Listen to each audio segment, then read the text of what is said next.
Let's talk about Bill C-2, also known as a Stronger Borders Act. This bill is an omnibus bill. It means that it will affect several acts of Parliament. It was introduced to the Parliament on June 3rd, 2025, and it has gone through the first reading. It will probably become law sometime in fall 2025. We don't know the exact enactment of this bill, but you need to know that this bill will affect the Criminal Code of Canada. It will affect the Money Laundering and Terrorism Act of Canada, and it also affects the Immigration and Refugee Protection Act. The most important piece about the Immigration and Refugee Protection Act are the changes to the refugee regime, specifically Section 101, which is about referral of refugees to Refugee Protection Division. If we just go back a little bit, let me explain this. When you file a refugee claim at the port of entry, or if you file a refugee claim inside Canada, your first interaction is with the immigration authorities. They review your case and they see whether you are eligible to be referred to the Refugee Protection Division. Refugee Protection Division is an entity that will eventually decide whether you deserve to receive protection in Canada. It's not the immigration officers who make that designation. However, they can decide whether they can refer you to the Refugee Protection Division or not. For example, if you have already received protection from another country, then you cannot file refugee protection in Canada. Or if you filed refugee protection in the United States, you cannot file refugee protection in Canada. Or if you are accused of committing serious crimes, then you cannot be referred to Refugee Protection Division. The government of Canada wants to expand this, and the expansion goes into two major areas.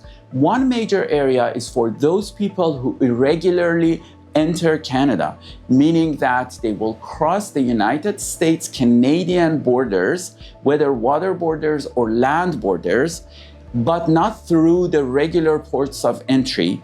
They enter Canada. In that case, they have only 14 days to file a refugee claim in Canada. If they don't, then they are not eligible to be referred to the immigration authorities for further processing. Keep that in mind, that the third safe country still applies. The second area is the area that probably will affect many people.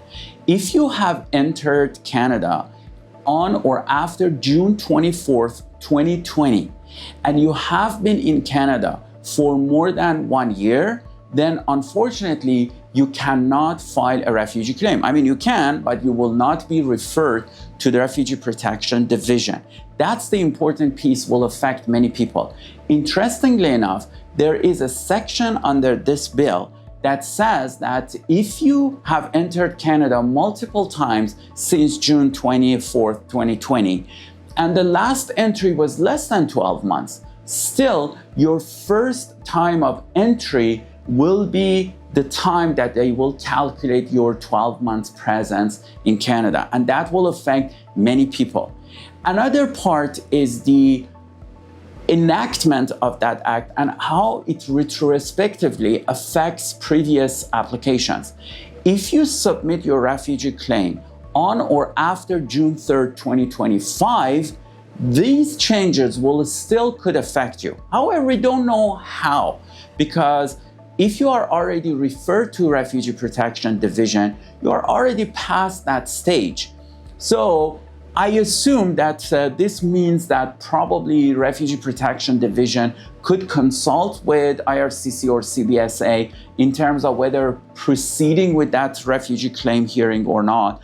Or maybe CBSA will directly contact RPD and ask them to stop the claim or processing because this person is not qualified to be referred.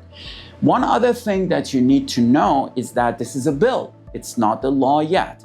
And it has gone through the first reading. It has to go through 3 readings at the House of Commons and another 3 readings at Senate, and then receive royal assent and then be enacted. And at any of those stages, especially with the Senate and the House of Commons, there is a chance that there will be some amendments. There are other subtle changes to the Immigration and Refugee Protection Act under this bill. For example, more authority to CBSA and IRCC in terms of requesting specific documents for filing a refugee claim, to limit the number of people who can file refugee claims, and so on and so forth.